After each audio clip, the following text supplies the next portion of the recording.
Welcome back to the Junkie Sports Podcast today. So we are going to do our top 25 NBA players currently right now. So without further ado, do you want to start at the top or you want to work at 25? What do you think? I think the top is I think if we work down, it'll be a little bit spicier, a little bit more controversy. So you cool Oh, with that? I agree. Starting at number one, you're saying? Yeah. Yeah, exactly. Absolutely. All right. So why don't you go ahead and kick us off? Who do you have at number one player in the NBA? I have Giannis Antetokounmpo. Uh, so so I know it could be a little bit spicy, but LeBron is in my top three. I'll just say that. So maybe not even number two. We'll get to it. However, Giannis Antetokounmpo, I mean, obviously two-time reigning MVP in this league, defensive player of the year. He does it on both ends of the court. If he's getting a full, 36 minutes, 75 possessions a game, like all these other stars, his numbers would be even more bonkers than they currently are. And in terms of a guy that's able to take over and dominate a game, I think Giannis has eclipsed LeBron at this current day and age, just because LeBron's in somewhat of a regression. He's changing his game a little bit. I mean, obviously LeBron's still in this conversation to be up here, which in his own rights is still very, very good. But at the same time, Giannis doesn't have a ton of help around him and still had the best record out in the East last year. Giannis is my number one.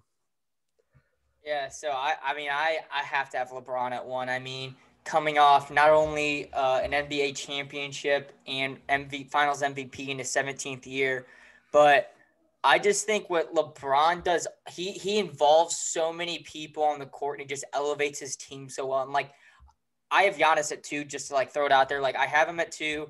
Obviously, I mean, two-time reigning MVP and a defensive player of the year. I think Giannis is on the up and coming, but what splits that gap for me honestly comes down to Giannis's playoff struggles, and I have to factor in like the very little things, especially when it comes down to like split differences between like 1 and 2 here. And with Giannis's playoff struggles, I mean, year after year after year, and I understand like there's going to come that time where he's going to become very dominant, he's going to win rings, yada yada yada. But LeBron's been doing that, and he's been so consistent in the league for so long, and he's continuing to do that in his 17th, 18th season. And I think it was kind of unfair for people to take away his sort of crown as the best player in the world.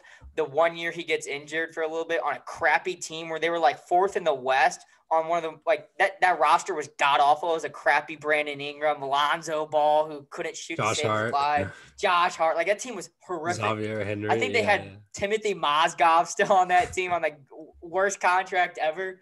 So I just think, and again, that's previous season. So how are you? I just think LeBron's got to be first. So are you ranking your 1 through 25 with legacy involved? I'm going strictly like right now. If I have one season to put together a roster, which players would I rather have like on my team? Essentially, is how I did it. When I make my top 25, it's a combination of a few things. Part of it is who would I want right now on my roster? Another part is obviously like the last season, how they did throughout the season. I do look at like their impact in the last few years. To me, there's not one set like piece of a criterion. It's like, hey, it's when it comes down to this one thing, which out of these two players is better and that person's ahead. I think it's a wide range of things. I think Giannis is better than LeBron in the regular season, but for top 25 players in the NBA list, and I'm splitting hairs between my number one and number two guy, I've got to factor in the playoffs, and year after year, LeBron gets it done, and he got it done last year, and then Giannis is the MVP and defensive player of the year, gets a second round exit to the 5th seed in the East. I mean, and I understand the Heat were a good team, but to me, that's the difference is Giannis's playoff struggles. That puts him slightly below LeBron until I can see him do it in the playoffs and succeed and get to the finals. LeBron's got to be the number one. Now, next couple of years, Giannis is going to take it for me. Yeah. No, I wasn't factoring in playoff considerations in any of my rankings, and you'll see some of that, I guess, whenever it comes. I mean, for me, it was just splitting hairs. It's not like the leading factor for me, but when it comes down to splitting hairs between a couple of players, that's something I definitely want to bring into the equation. Before we decide who's at number one, I kind of have to tell you that LeBron is not my number two either. If you're gonna I have say who I Kevin think it is, Durant. Yeah, okay. I I have thought you were Kevin gonna say Durant at number Kawhi two. for a second, and I was about to be Oh real no, upset. definitely not. No, Kevin Durant. So I You're not mean, gonna like where I have Kevin Durant, but go ahead. no, that's fine. I don't want to get too much into it just because we still need to decide our number one, but I'm just trying to show that LeBron isn't my number two either. I think, and this sounds a little bit bad because everyone's so easy to say Kevin Durant's the second best player when healthy in the league, and that used to be behind LeBron. And now I kind of perceive that as behind Giannis, but I still think that's kind of an unfair judgment because in his own right, Kevin Durant to me is one of the most naturally gifted players I've ever seen. Probably over LeBron, if I'm being honest, in terms of his scoring production and just ease of getting to the hoop and getting his 25 35 on any given night, especially in the playoffs if we're talking about playoff considerations and some of those clutch moments for the Warriors over LeBron James. Mm-hmm. But the reason I had Giannis over KD specifically was Giannis's defensive impact is by far and above almost any other player in the league right now. And Kevin Durant has been improving defensively year after year after year and is now getting to a spot where he could be. It wouldn't surprise me if he squeaks in at a third team All NBA, third team All Defensive lineup at some point in his career. Kind of squeaks in there. It wouldn't surprise me. He's getting better each year on the defensive end, but I don't know. I still think they're yes, LeBron is still as good of a player as he's ever been, but he's not as clinical from three as he has been at some points in his career. I'm not saying he's ever been a phenomenal 3-point shooter, but his defensive abilities during the regular seasons can be kind of questionable on some nights. I do like how he, pretty much plays every single night, even at the age that he currently does, where a lot of these stars that we see on this list, take advantage of the whole load management system, which I Like think Kawhi Leonard. a lot of us kind of disagree with. Just fundamentally, we want to see players going out there and working on the rapport around them. But I don't know. So I guess for our sake of number one, I just have to be frank that LeBron isn't my number two. Yeah. And I think you brought up a really good point. I don't want to go crazy in depth because we do have a lot of players to get into, but I do think that is a good point of LeBron in the regular season is questionable, and in terms of defensive, on the defensive side of the ball, I completely agree with that. However, I would note that, and again, this is why I brought in the playoffs, was just because, the playoffs, Jamal Murray would be cooking a game, and LeBron's like, I'm guarding him right now. Like, get out of the way, let me guard him. And I think when it really comes down to it, and it comes down to crunch time and playing like solid defense on someone, LeBron still has it. Yeah. And I really think that he the reason why he's been able to sustain that success for so long is just because he knows what he needs to do in the regular season to be ready for the playoffs. And but I will say I'm not against putting Giannis at one. I definitely think in terms of regular season impact and just also future prospects of like potential, I do think Giannis, without a doubt, he's going to be holding that number one spot for a while. I just have LeBron there just because in terms of playoff performance, to me, he definitely more than exceeds over Giannis. But I'm okay with Giannis at one. I'm okay with that. All right. So with that, who's your number three? So my number three is Kawhi Leonard. And I know a Okay. lot of people were hating on the his playoff struggles or his team struggles, I guess. He didn't necessarily play bad, but the dude's still an elite player in the NBA. He's an elite two-way. He's the best defensive wing in the NBA. He sleeps at 25, 26 points a game. In the playoffs, he definitely elevated his game. I know there's a lot of concern with the management, not load management, not playing games and that sort of thing. But I just think that Kawhi Leonard is still an elite player in today's NBA.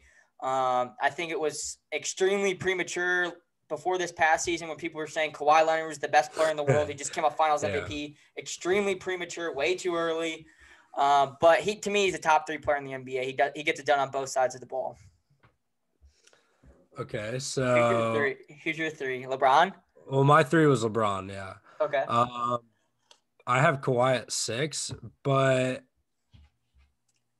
I will say, okay, so the reason I don't have Kawhi as high as you do is again kind of going back to my philosophy on when I was making this list, players that I want on my team as a GM for a season. And I think there's a lot of drama that Kawhi brings. I would agree. First, in terms of his like load management, I'm not a big fan of. And also in terms of, we've seen some reports about what the Clippers allowed him and Paul George to kind of navigate in terms of that Clipper roster last year and how they were able to control practice times and yada, yada, yada. And furthermore, that whole stint with the Spurs where he just refused to play for that entire season going into his offseason. There's just a lot of little things that if I'm a GM, I recognize that he's a great talent. I just don't want him on my team personally. And I'd rather have some of these other guys on my list a little bit ahead of him. So my 4 and 5 are Harden and Anthony Davis. And so I think both of those players, and I know we're just talking about drama, and here I get into James Harden, but James Harden hasn't really had a bunch of drama outside of this season. And Harden's another player that plays every single night, doesn't really worry about this whole load management thing. Yes, he hasn't had the playoff success. But again, that's not something that I was really factoring in was the playoff success. And I will be willing to put Kawhi pretty high on this list just because I think as an overall player, when he's playing, I agree he's, easily top 3, top 4 talent in the league. I just think some of the X factors and tangibles in terms of, the on-court leadership presence, he doesn't really have that it factor that some of these other players can kind of will some of their teammates to elevate their level of success. But I think for an individual talent, absolutely Kawhi Leonard's right there. I love the two-way player, attributes. I'm big into the two-way players. And so I just think some of those X factor off the court things are, some of the big reasons that I had him slip. And maybe that's not fair to, my ranking system, but, that's how I ranked him. So. Yeah, so we do need to discuss one name real quick that I have on my list because I think that's going to allow us to set up our 1 through 6. So I have Kevin Durant at 7. The reason why I have him so low is only because he's coming off an Achilles injury. If it was I don't care about 100% healthy Kevin Durant, he's a top 3 player for me easily. I'm assuming he's healthy. I bump out Kawhi, but the issue is we can assume he's healthy all we want, but I mean he's also someone who in his like Kevin Durant, in my opinion, right now should be average. And again, it's so early in the season, and I understand that, but I think he's averaging low 20s. To me, that's not Kevin Durant. He's played 2 games. I know, and that's what I'm saying. It is early. It is extremely early, and I understand that. But, I mean, Kevin Durant's someone who averages 30 in his sleep. And so I just think, again, I've got to see more games out of him to go, okay, like he's ready to go. And what I've seen has been spectacular, by the way. The Nets look absolutely disgusting this year. They are extremely deep. Yeah, big rip. But, yeah, no, so that's the only reason I had him low is just because – it's the other players that I have listed above him. I don't know. I just think they're ready to go in terms of this season and that sort of thing. But I'm not against at all moving Kevin Durant up. I actually really struggled to put him at 7. What if we did this? So we have Giannis 1. What if we did Giannis 1, LeBron 2, KD 3, Kawhi 4? Does that work? I'm okay with that, yeah. All right, that works. And then I'll read off my 4-5, very similar to you. I had Anthony Davis at 4 instead, and then I had James Harden at 5. For me, the difference there is the defensive side of Anthony Davis. I mean, Anthony Davis, very similar to Giannis in the aspect of can win MVP and Defensive Player of the Year any given year. And so that's why I have him edging out over James Harden. Yeah, I'm actually okay with putting AD over Harden because of that defensive capabilities. Of course. I know you love your two-way players. if we're prioritizing defense on our overall collaborative rankings, I'm all for that. Just to set a precedent for future, generations of basketball evaluators and talent Of course. prospect evaluators, so they know what's up.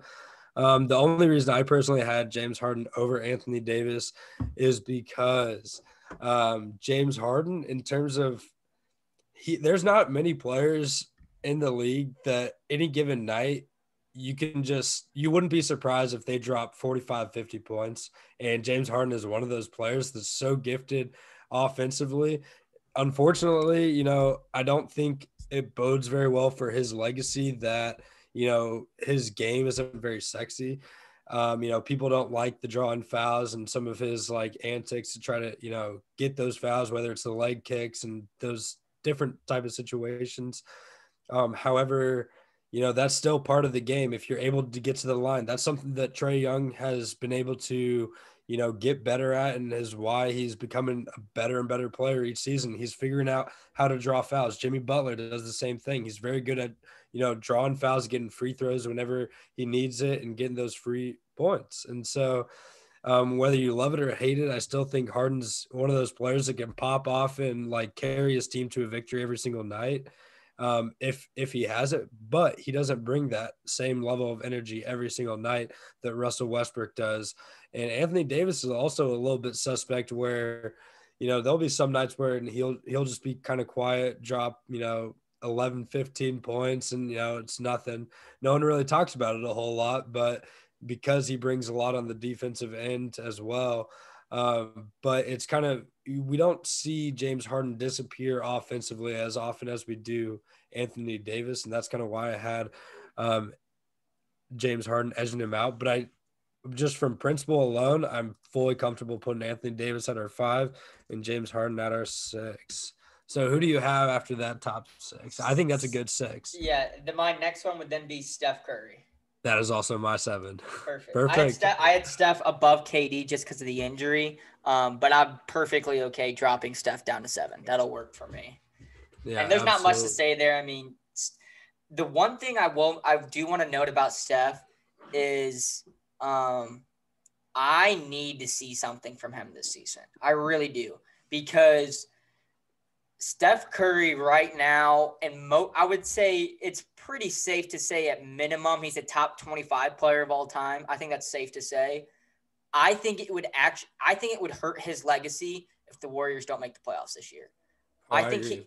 if you're a top 25 player of all time, if you're going to try and put yourself in this top 7 player in the NBA sort of category, you're an elite player in the world, you need to be able to elevate a very untalented roster to the playoffs. And I understand the West is stacked this year. They're stacked most years.